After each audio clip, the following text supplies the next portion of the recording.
Y ddwy fusnes dy fi yma enwau Cymraeg. Mae'n bwysig iawn i dangos pobl fi'n siarad Cymraeg. Pobl nhw'n mynd y siop bob dydd i gael sgwrs dy fi yn y Gymraeg.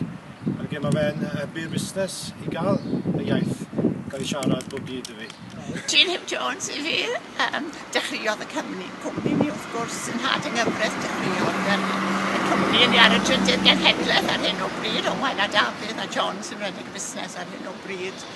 Ac i ni yn wir yn ceisio defnyddio gymaint o Gymraeg ac y medrwn i ddefnyddio yn yr hysbysebion ac yn y mlaen.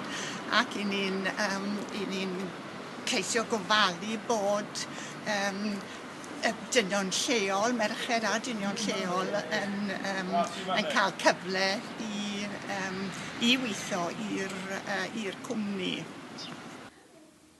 Mantais o siarad Cymraeg mewn busnes lleol yw fod e'n rhoi naws cymunedol i'r lle a mae'n helpu'r busnes yn y dre, helpu bobl y wlad, fi fod mwy cyffyrddus i ddod i siopa mewn i'r dre.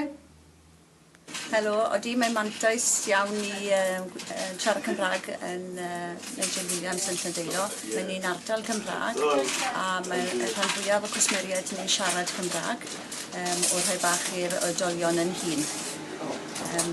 Gobeithio fydd y iaith yn fyw o hyd a ni'n dechrau bob iaith yn Gymraeg gyda bob cwsmer. Un mantes o ddefnyddio'r Gymraeg yn y busnes yw bod pobl sy'n dod mewn i'r dre yn gweld bod yn iaith fyw a mae'n rhywbeth maen nhw'n ymfalchio ono pan maen nhw'n clywed ni yn siarad y iaith.